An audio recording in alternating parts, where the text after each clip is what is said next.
નમસ્કાર મિત્રો, Gujarat government job અપડેટના યુટ્યુબ પ્લેટફોર્મ પર તમારું સ્વાગત છે। તો આજના વિડીયોમાં આપણે વાત કરવાના છીએ ગુજરાત ગૌણ સેવા પસંદગી મંડળની જાહેરાત ક્રમાંક 213 થી 224 સુધીની દરેક ભરતી પ્રક્રિયાને 8 ઓગસ્ટ સુધી સ્થગિત કરવામાં આવી છે તેવો હાઈકોર્ટનો આદેશ છે।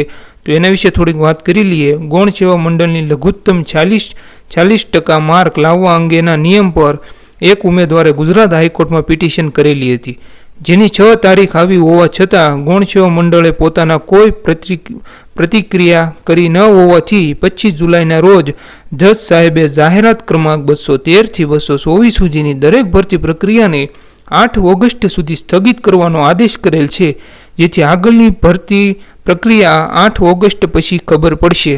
તો આજનો વિડીયો તમને જો પસંદ આવ્યો હોય તો વિડીયોને એક લાઇક કરજો અને આવી સરકારી નવી માહિતી મેળવવા માટે અમારી ચેનલને આજે જ સબસ્ક્રાઇબ કરજો। Thank you. જય હિન્દ, જય ભારત।